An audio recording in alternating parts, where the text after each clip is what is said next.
Bien, buenas tardes, alumnos de la Ricardo Palma. ¿Se me escuchan? Buenas tardes, doctor. Sí se le escucha. Ok, gracias por contestar. Bien, ¿cómo están? Buenas tardes. Soy el doctor Ronald Escalante, soy médico neurólogo del Hospital de Policía y con ustedes me toca tratar esta teoría que es trastorno de los pares craneales. ¿Ok? Como información general, como bien deben saber y recordar, cuando hablamos de pares craneales, estamos hablando de todo tipo de alteración que se va a localizar a nivel del tronco encefálico, ¿correcto?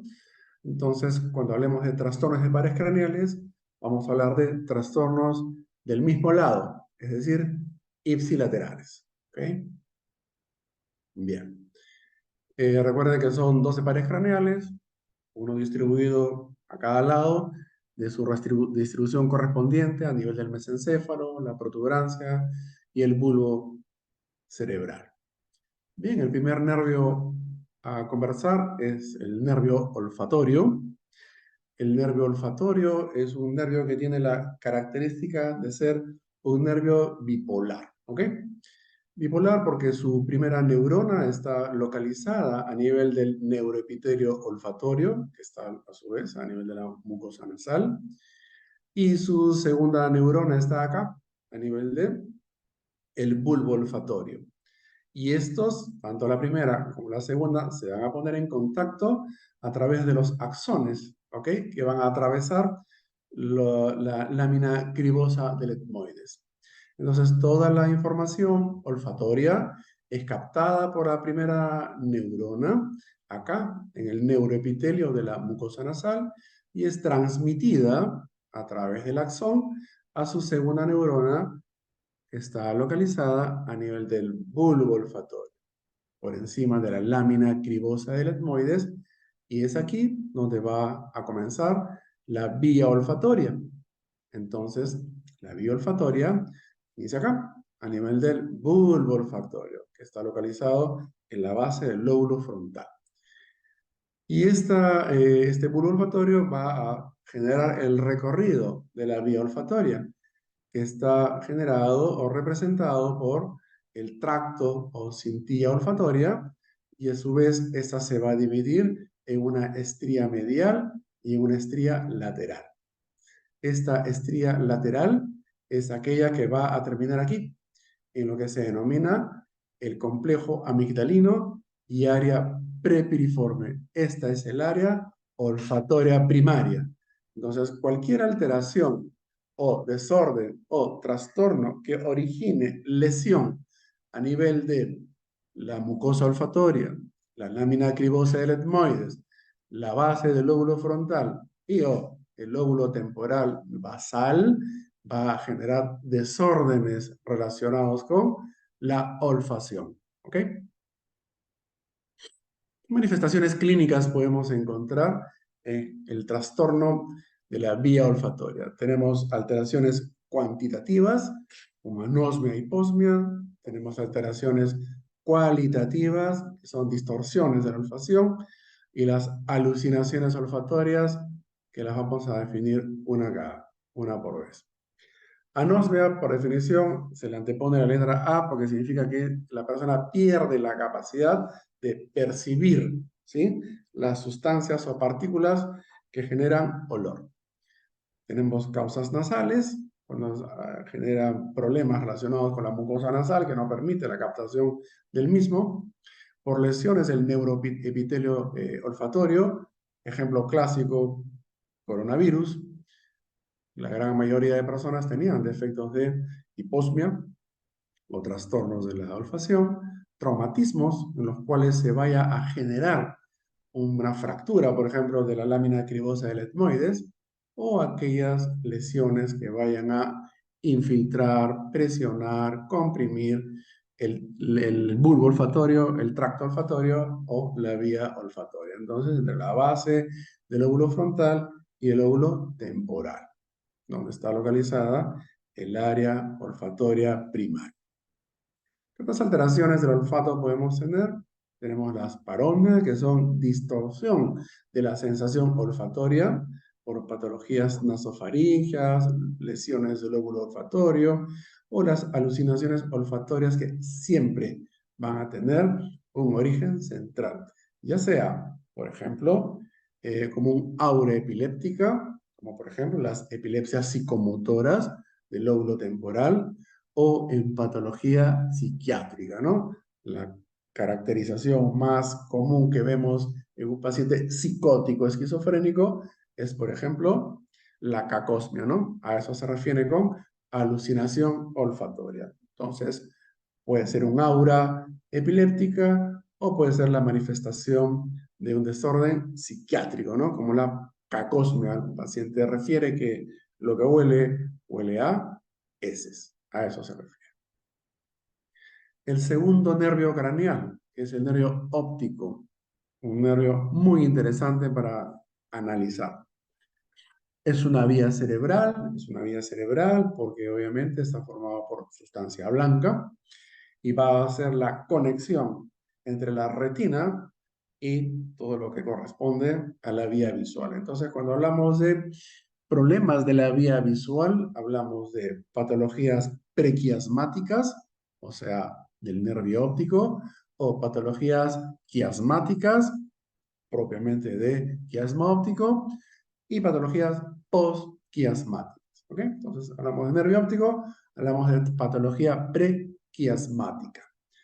Es una vía cerebral, porque ya expliqué, sustancia blanca y se conecta con la masa encefálica y tiene su origen acá, a nivel de las células ganglionares de la retina. Todas estas células ganglionares se van a condensar en la papila del nervio óptico y formar el nervio óptico. Entonces, el nervio óptico tiene una porción intraocular, tiene una porción intraorbitaria, tiene una porción intracanalicular y obviamente una porción intracraneal, que es la vía visual. Esta nos va a brindar información visual y también nos va a permitir lo que corresponde a las aferencias, ¿ok? Entonces, cuando tengo una patología del nervio óptico, voy a tener esto de acá, ¿no? Trastornos que tienen que ver con el reflejo fotomotor, porque la pupila o el nervio óptico, si no transmite la información desde la retina a través del nervio, por ejemplo, una neuritis óptica, voy a tener una pupila desaferentada, es decir, no transmite la información del estímulo visual que ingresa a través de la pupila. Y este gráfico lo que representa es eso, la vía visual. Entonces todos debemos recordar, la vía visual, recordemos que la vía visual comienza acá, a nivel de la retina, ¿correcto? Recuerden que las neuronas de la retina se condensan en la papila del nervio óptico y van a formar el nervio óptico, ¿ok? Ya hemos dicho que tiene 4 porciones. ¿Y qué necesitamos saber? Primero, que a nivel de la retina, las neuronas tienen una localización a nivel temporal y una localización a nivel nasal. Entonces, tenemos una retina temporal y una retina nasal que se condensan en la papila del nervio óptico. Una vez que toda esta información llega al nervio óptico, nos está llevando información, acá en celeste, turquesa, sobre la retina nasal y aquí en mostaza, la información de la retina temporal. Pero miren lo que pasa aquí, en el quiasma óptico. En el quiasma óptico, toda la información de la retina temporal, ¿sí?, sigue su trayecto a través del tracto óptico, cuerpo geniculado, radiaciones ópticas y, lógicamente, la vía visual primaria a nivel del lóbulo occipital. Sin embargo, toda la información que llega, información visual, que llega a través de la retina nasal, ¿sí?, se decusa a nivel del quiasma óptico hacia el lado contralateral. Entonces, por eso es que decimos, una lesión de la vía visual es prequiasmática, o sea, se compromete tanto en el mismo globo ocular la información de la retina temporal y nasal, quiasmática, es decir, aquí la información ya se distribuyó en ambos campos visuales, y los campos visuales tienen un campo nasal y un campo temporal, y se forman cuadrantes. Y luego tenemos las lesiones propias de la vía visual, ¿correcto? Hasta aquí es lesión de nervio óptico monoocular, hasta aquí es lesión de quiasma óptico, hemianopsia bitemporal, y por aquí comienzan las demás lesiones campimétricas, que son las hemianopsias homónimas o las cuadrantanopsias o cuadrantopsias.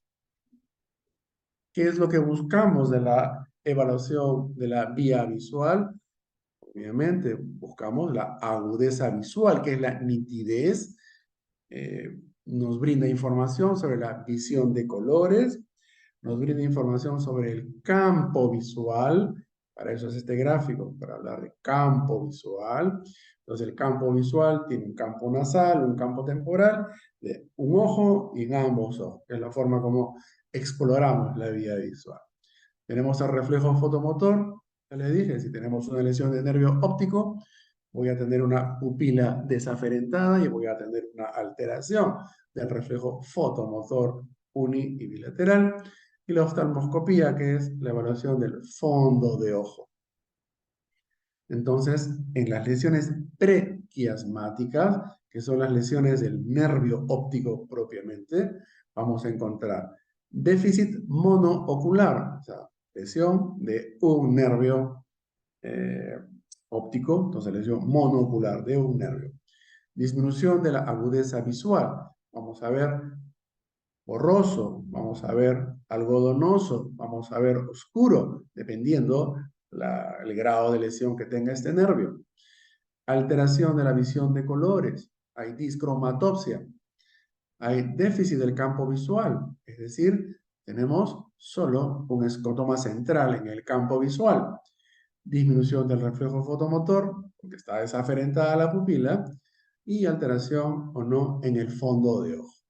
Entonces, en una papila del nervio óptico, este es un fondo de ojo, como pueden ver, aquí la retina está hiperémica, está normal, de un color naranja. Podemos diferenciar los vasos sanguíneos que están distribuidos en esta retina, así como también podemos ver al disco o al nervio óptico que tiene unos bordes bien definidos, tiene una coloración adecuada, amarilla, ¿ok? Y podemos definir todas las estructuras que componen este fondo de ojo, es decir, la retina, los vasos, el nervio óptico y los vasos que están atravesando la cabeza del nervio óptico. Sin embargo, cuando se generan problemas a nivel del nervio óptico, vamos a encontrar alteración en el fondo de ojo. Como por ejemplo aquí, un edema de papila, vamos a ver de que ya no se define esa nitidez que tenemos a nivel de la retina. No podemos definir de manera adecuada los vasos sanguíneos que están por aquí y mucho menos podemos definir la papila del nervio óptico con sus bordes y los vasos que estaban atravesándola, como lo podemos ver en este gráfico. Si esto lo encontramos en ambos ojos, en ambos nervios ópticos, obviamente vamos a hablar de hipertensión intracraneana. Y si esto lo encontramos en un solo ojito, vamos a hablar de neuritis óptica. ¿Ok? Entonces la neuritis óptica es una inflamación del nervio óptico que tiene como causa más frecuente enfermedades de tipo inmunológica. Entonces, la inflamación del nervio óptico significa tener neuritis óptica. ¿Y qué es lo que vamos a encontrar? Obviamente, pérdida de la agudeza visual, alteración del campo visual, o sea, un escotoma central, dolor ocular al movimiento y vamos a encontrar alteración de la visión de colores, una discromatopsia. Entonces estamos claros que aquí no se puede definir la papila del nervio óptico y mucho menos los vasos que se superponen. Entonces, si hablamos de neuritis óptica, hablamos de enfermedades de tipo inmunológica.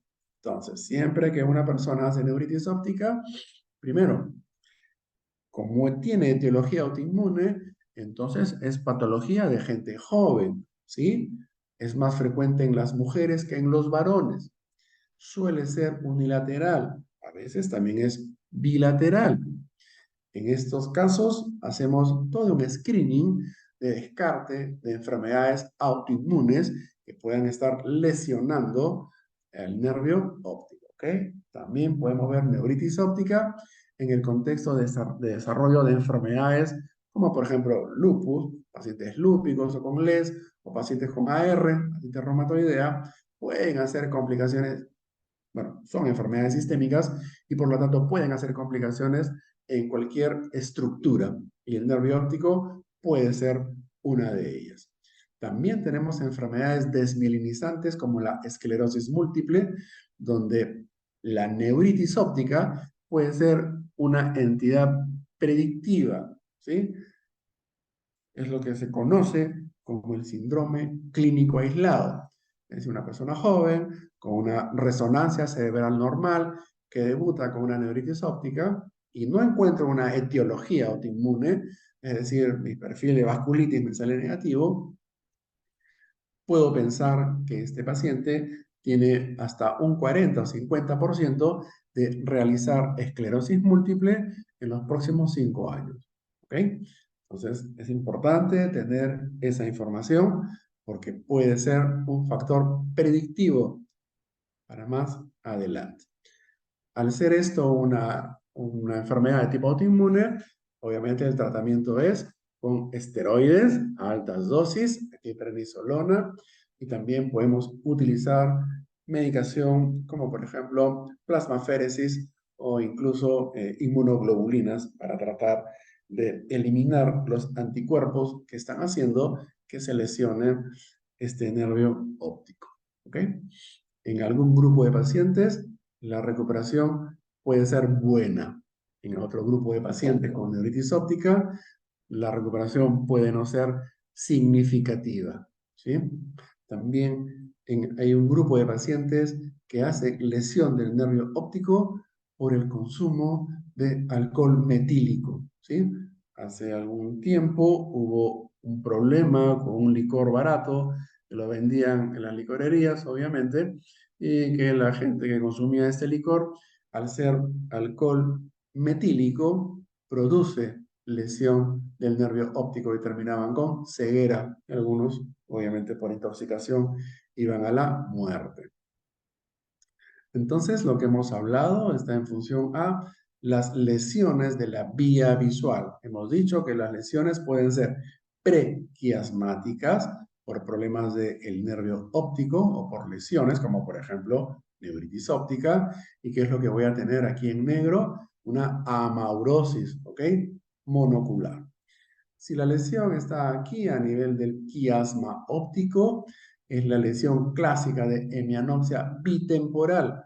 Esto lo voy a ver básicamente en problemas o patologías de macroadenoma hipofisiario. Por debajo del quiasma óptico está la glándula hipófisis. Cuando la glándula hipófisis crece, pero crece y sale por fuera de la silla turca, va a generar un efecto compresivo sobre el quiasma óptico que está exactamente pasando encima de él. Y esto va a originar de manera progresiva, conforme va creciendo, va lesionando al quiasma óptico y vamos a encontrar esta hemianopsia bitemporal, lesión típica de macroadenoma hipofisiario. Entonces, esta es una lesión prequiasmática, esta es una lesión quiasmática y es así como lo vamos a ver en el campo visual. Y todo lo que está posquiasmático ya son lesiones que comprometen el cuerpo geniculado, las radiaciones ópticas y la cintilla óptica y todo lo que sigue por abajo, vamos a encontrar lesiones a nivel de cuadrantes, ¿sí? Las cuadrantanopsias. Entonces, es importante lo que vamos a interpretar cuando hacemos campo visual, ¿sí? Obviamente le pedimos una campimetría computarizada y todo lo que está reflejado en este esquema es cómo se va a traducir, ¿no? En el papel. Pero también podemos hacer estudio del campo visual por confrontación. Examinamos ojo por ojo, un ojo se tapa y se examina el otro, se le pide que mire nuestro ojo sin que no vaya a desviar la mirada y se evalúa el campo temporal y el campo nasal, ¿ok? De ese ojo y se utilizan los cuadrantes, ¿no? Cuadrante superior nasal, cuadrante superior temporal, cuadrante inferior nasal, cuadrante superior nasal, temporal, perdón. Y es así como evaluamos si hay defecto del campo visual por confrontación. Vamos a pasar al estudio del tercer nervio craneal.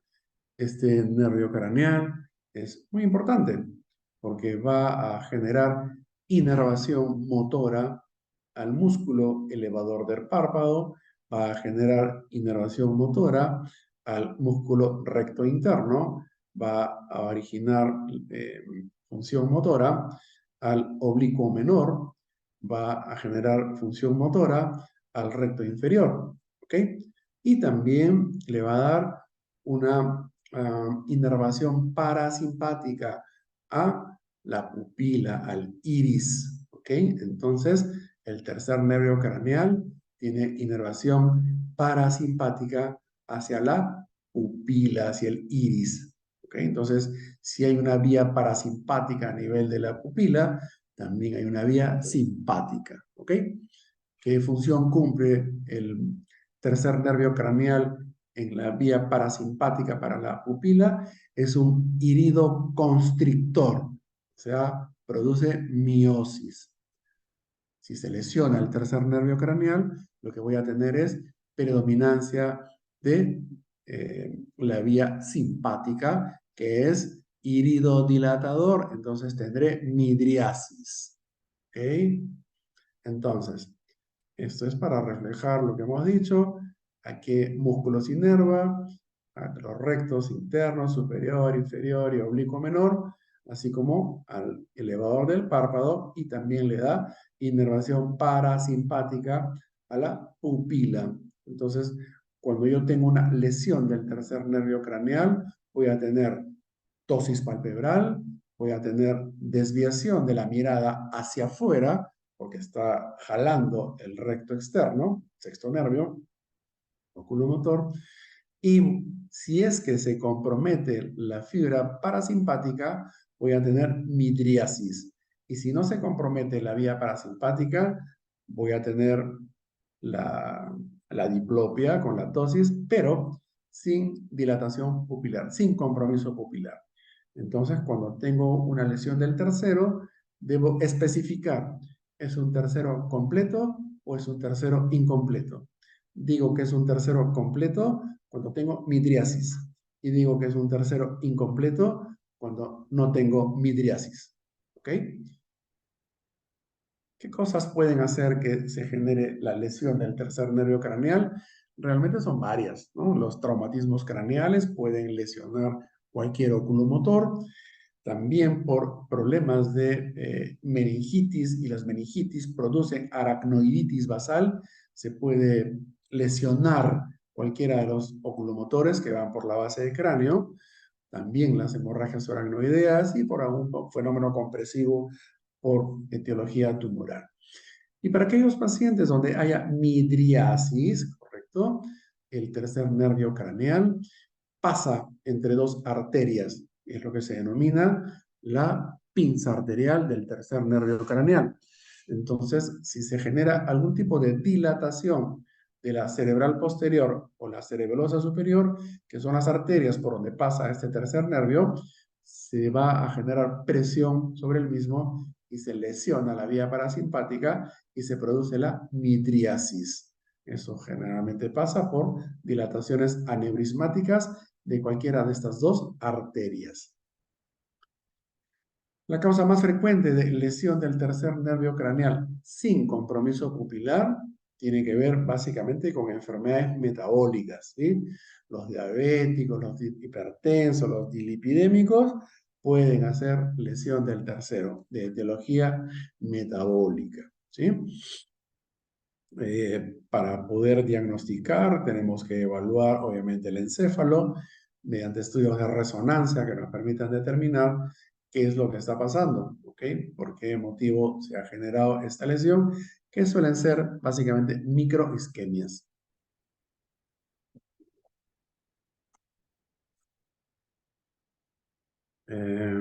Luego, para aquellas lesiones donde haya dilatación pupilar, es decir, se ha generado una presión sobre el nervio de tipo vascular por dilatación aneurismática, entonces, desde el momento que yo veo que la pupila está midriática, automáticamente sé que es por compresión neurovascular, entonces tendré que pedir estudios neurovasculares, ¿correcto? Tendré que pedir una angioresonancia o tendré que pedir una angiotomografía para poder evaluar el aspecto neurovascular.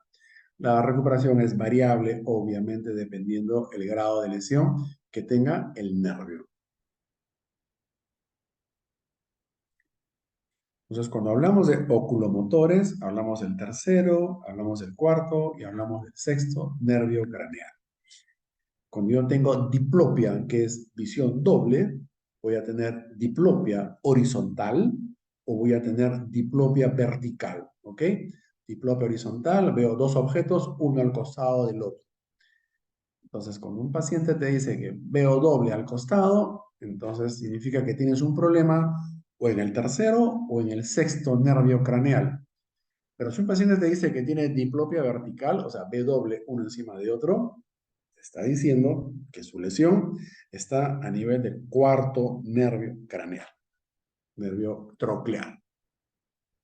El nervio troclear o cuarto nervio craneal es el más largo y fino y este tiene una característica, ¿correcto? Sale por la parte posterior del tronco y se va a decusar al lado contralateral previo a su salida.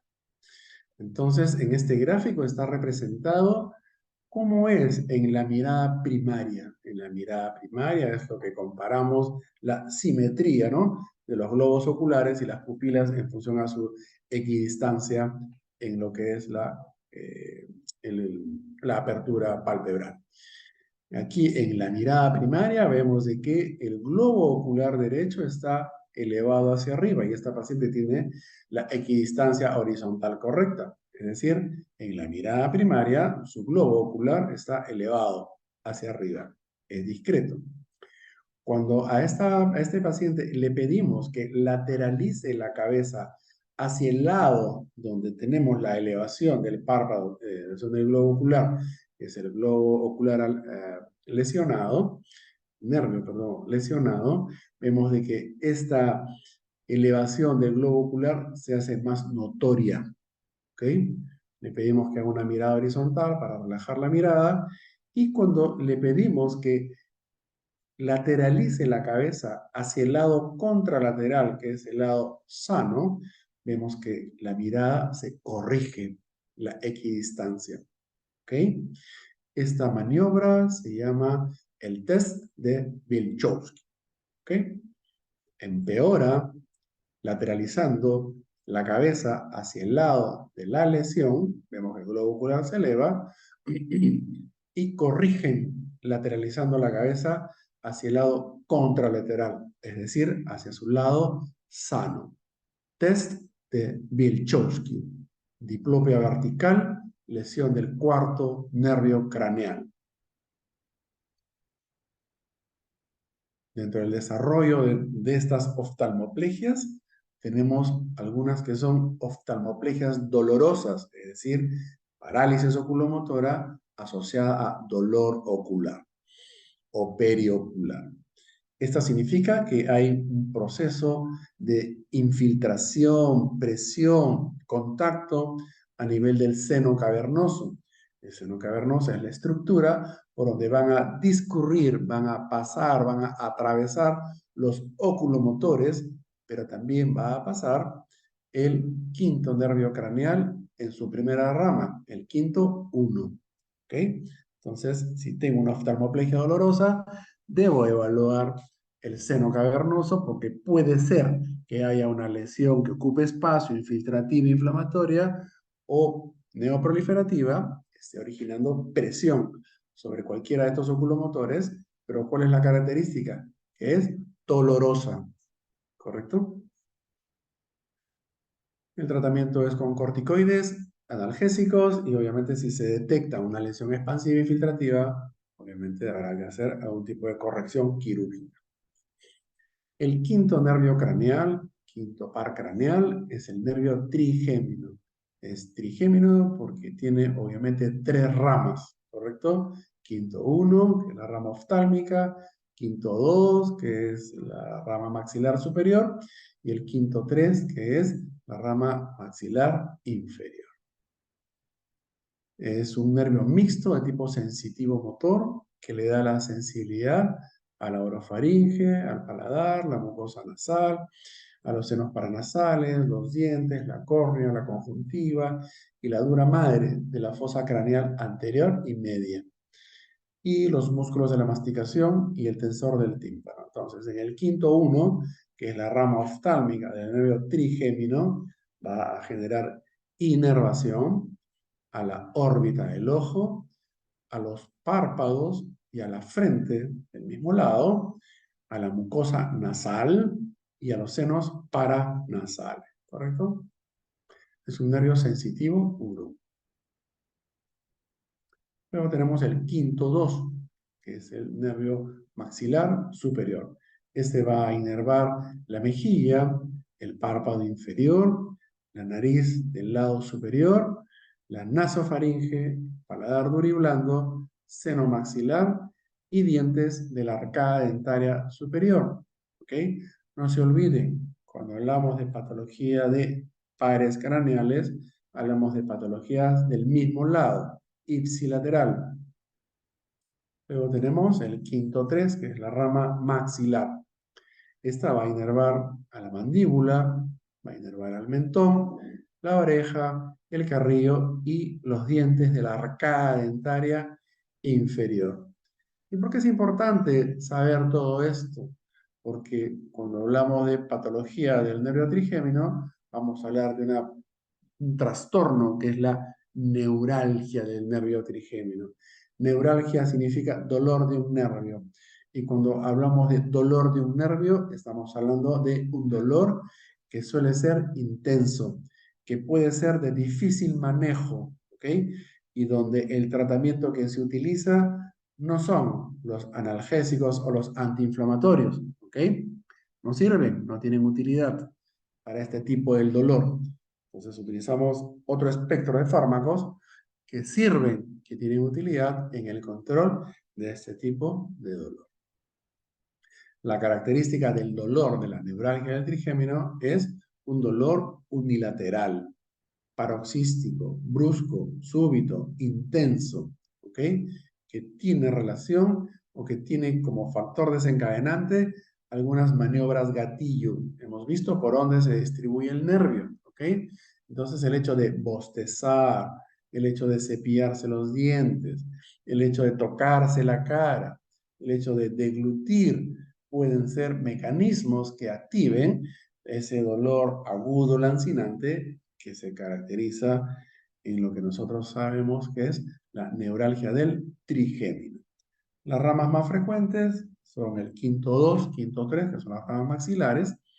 En el examen clínico no vamos a encontrar absolutamente nada y van a haber dos etiologías, ¿ok? Uno es la etiología que no tiene una causa demostrable, simplemente es idiopático, le empezó a doler y eso es todo. En otro grupo tenemos patologías de compresión neurovascular que explican la causa del dolor. En estos casos, obviamente, el tratamiento es quirúrgico y los fármacos que utilizamos para el control de este dolor neuropático son fármacos de tipo gabapentinoides, que son antiepilépticos, como gabapentina, pregabalina, carbamazepina, y también usamos analgésicos, de preferencia los opiáceos como el tramadol, el tapentadol, y también utilizamos antidepresivos como la amitriptilina. ¿Ok? Con eso vamos obviamente a escalar de menos a más, dependiendo la intensidad y la tolerancia que tengan los fármacos, y obviamente la respuesta al control del dolor. ¿Ok?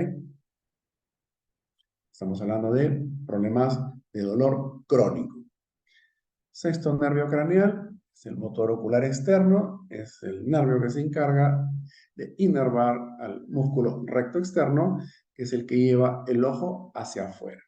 Cuando se lesiona este nervio, lógicamente va a haber una diplopia horizontal, ¿ok? Porque está predominando el recto interno, que es lo que permite que se desvíe la mirada hacia adentro, ¿no? O sea, perdido la fuerza del recto externo y en la mirada primaria el paciente mira hacia adentro. La clásica etiología es la misma que la tercera, patologías generalmente de tipo vascular, microvascular, metabólico.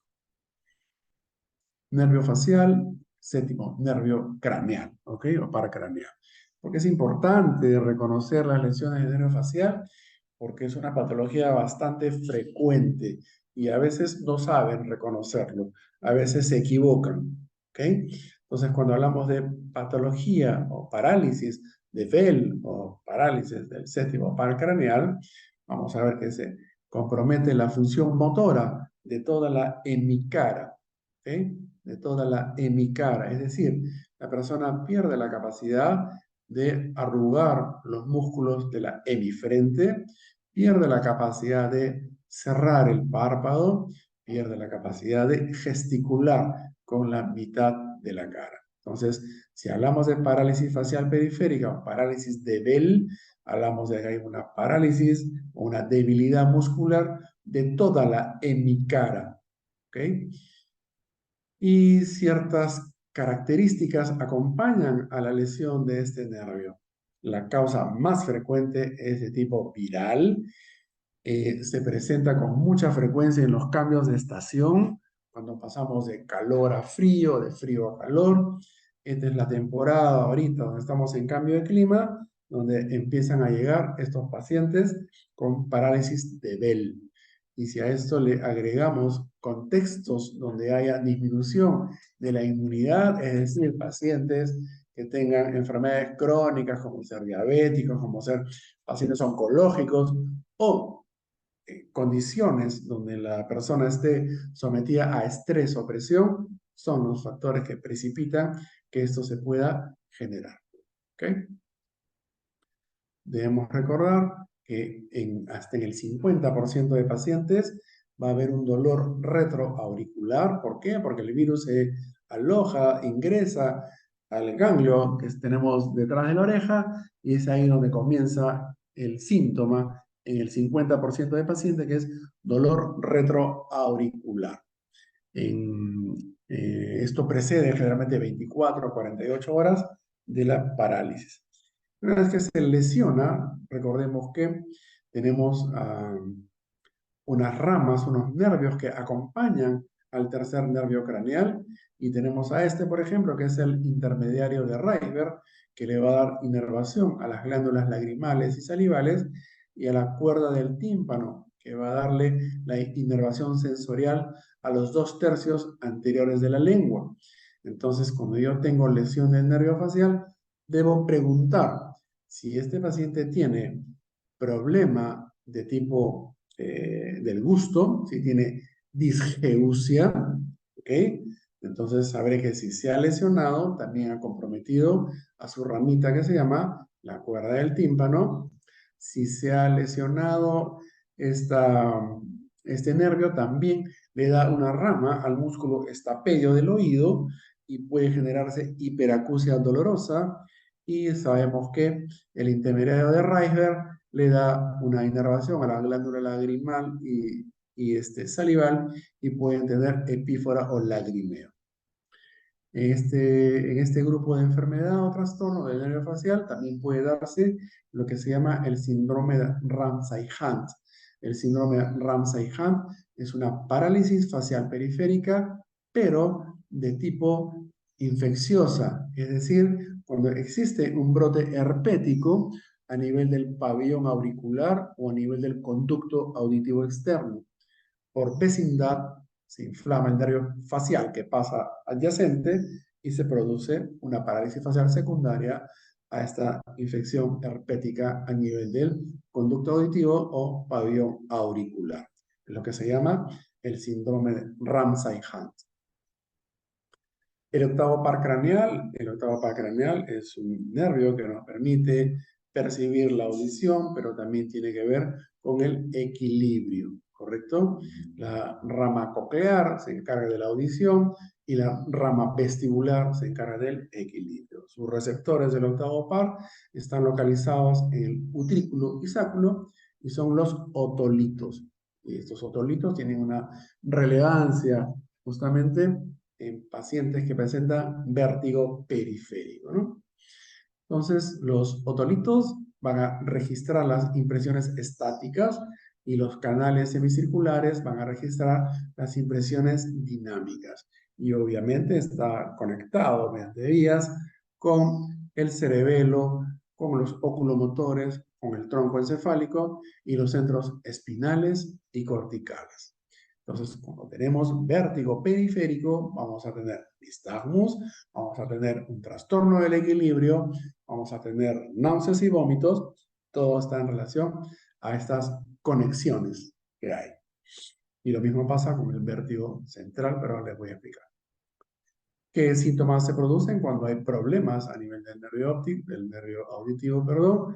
Desórdenes que tienen que ver con la intensidad o la calidad de la audición, sordera, baja audición, incremento de la percepción auditiva, paracusias y los acúfenos, que son los famosos tinnitus que no tienen una cura.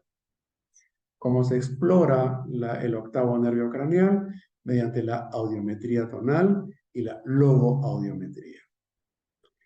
¿Qué causas pueden originar que esta persona tenga trastornos de la conducción? Es decir, ¿cuál es el mecanismo que obstruye el pasaje de la onda auditiva, ¿no?, que ingresa por el pabellón auricular hacia el conducto auditivo? Todo lo que genere obstrucción al pase de la onda auditiva va a originar trastornos de la conducción. Y todos aquellos que tengan relación con problemas auditivos por desorden de la percepción, no de conducción, sino de la percepción, entonces obviamente tenemos que hablar aquí de patología propiamente del aparato receptor y del nervio auditivo. ¿Ok? Y aquí ven una serie de trastornos que pueden originar este problema. Entonces, cuando se lesiona la rama vestibular, voy a tener vértigo, inestabilidad a la marcha y acúfenos. Y esto es lo que se denomina el vértigo periférico. Entonces, el vértigo periférico, el más frecuente es el vértigo paroxístico posicional benigno o la neuronite vestibular, que significa que se ha inflamado, irritado la vía vestibular del octavo nervio y va a originar vértigo. Y ese vértigo significa que la persona va a tener la sensación de que todo gira como un remolino, ¿eh? La persona está sumergida en un mundo donde todo gira. Es desencadenado por la postura, ¿sí? Girarse, acostarse, levantarse, agacharse, desencadena el vértigo paroxístico posicional, por eso tiene que ver con la posición de la cabeza, y obviamente es un cuadro agudo, brusco, bastante limitante, ¿ok? Porque viene asociado con náuseas, vómitos, incapacidad para la bipedestación y puede ir acompañado de baja audición. Otras patologías, como por ejemplo el síndrome de Meniere, es esto, una patología de vértigo periférico de rama vestibular, donde la característica es cada vez que le viene una crisis de vértigo, va perdiendo la capacidad auditiva de ese nervio auditivo. Luego tenemos todo esto es lo que hemos conversado. Luego tenemos lo que se llama el vértigo central. El vértigo central, a diferencia del vértigo periférico, donde hemos dicho que hay vértigo, que es la sensación de que todo gira, náuseas, vómitos, baja audición. Aquí va a haber un desorden del equilibrio. Aquí estamos hablando de vértigo central, por ejemplo, un infarto a nivel de cerebelo. que va a originar, va a debutar de una manera brusca, súbita y repentina, con un cuadro clínico que se llama síndrome de fosa posterior. Un síndrome de fosa posterior es esto, un trastorno del equilibrio donde la persona pierde la capacidad para la bipedestación y marcha, tiene que ampliar la base hacia un romber positivo, va a haber dismetría, va a haber disdiadococinesia y vamos a encontrar una alteración a nivel del movimiento de los ojos. Así como en el vértigo periférico, el nistagmus que voy a encontrar es horizontal y puede ser horizonto rotatorio, en el vértigo central también voy a encontrar nistagmus de tipo horizontal, horizonto rotatorio, pero es el único que tiene nistagmus vertical. Entonces, si tú evalúas nistagmus en un paciente con desorden del equilibrio y este tiene nistagmus vertical, es decir, el ojito va de arriba para abajo, tengan la plena seguridad que este paciente tiene una lesión del sistema nervioso central, ¿ok? A diferencia del periférico. El noveno par craneal es el glosofaringio, es un nervio motor y es un nervio sensorial, inerva el estilofaringio y le brinda sensación gustativa al tercio posterior de la lengua. No se olviden que los 2 tercios anteriores se lo da el nervio facial. ¿Qué problemas o trastornos produce el noveno par? Trastornos del gusto, obviamente, por patologías de la base de la lengua, amígdalo-faringe, y trastornos de la deglución, la disfagia. ¿Ok? Recuerden que está inervando al estilo faringio, que tiene que ver con la deglución. Entonces, cuando yo tengo un problema de deglución, estoy hablando de patología del 9 y patología del 10º par craneal. Pero este noveno par craneal, así como existe una neuralgia del trigémino, también existe una neuralgia del noveno par, ¿ok? El glosofaringio, que es dolor durante la deglución. Imagínense tener deglutimos para todo, deglutimos la saliva, deglutimos los alimentos, las bebidas y tener dolor paroxístico cada vez que hacemos esto es bastante complicado para la vida de esa persona, ¿no? Va a ser desencadenado por maniobras valsalva, como todos, bostezo, movimientos craneales, suele ser un dolor unilateral y obviamente el tratamiento es quirúrgico. 10º par craneal, el 10º nervio craneal es un nervio bastante extenso, ¿correcto? Porque va a darle inervación neurovegetativa, ¿sí?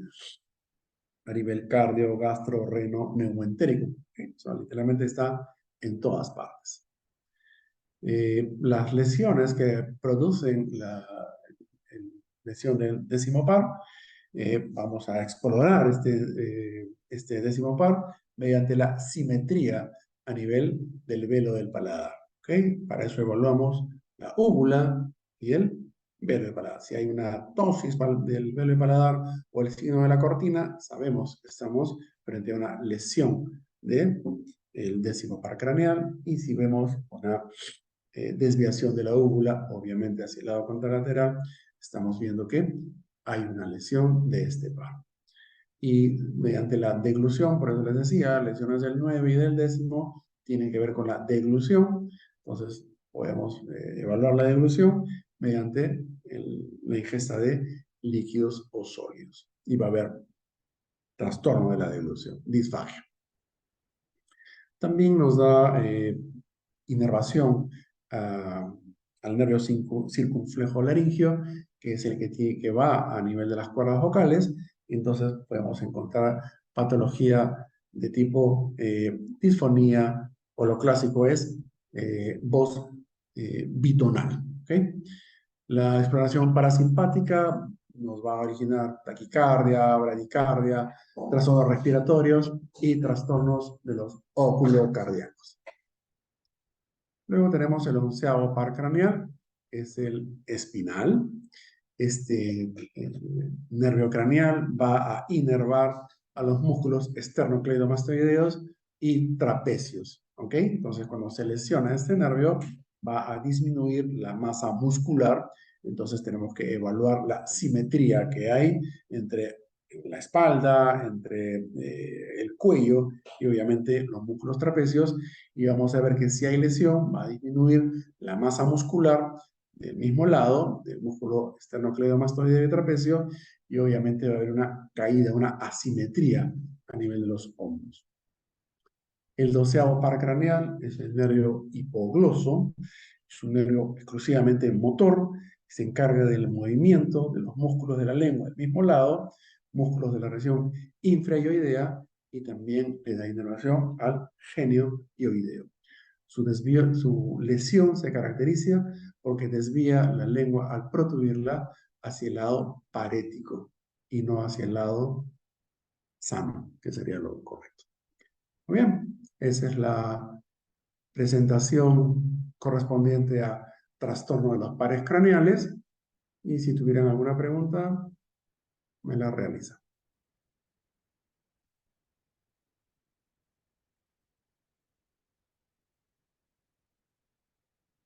Siempre hay dudas con esto de la desviación de la lengua hacia el lado parético, ¿de acuerdo? Entonces hay que recordar, ¿sí? Hay que recordar que los músculos que están en la cavidad bucal, la cavidad oral, la lengua, ¿no? Y la faringe, obviamente tenemos una cantidad considerable de músculos. Entonces, hay que recordar que el músculo genioideo, porque se confunde con el genio-gloso, el músculo genioideo es el que va a insertarse a nivel del hueso ioides y va a darle inervación motora a los músculos del piso de la boca. ¿Ok? Pero cuando hablamos de que la lengua desvía hacia el lado contralateral, es por acción del músculo geniogloso, que es el que se encarga de protruir la lengua, el motor que protruye la lengua y desvía la lengua de manera unilateral. Muy bien, ¿tienen alguna pregunta?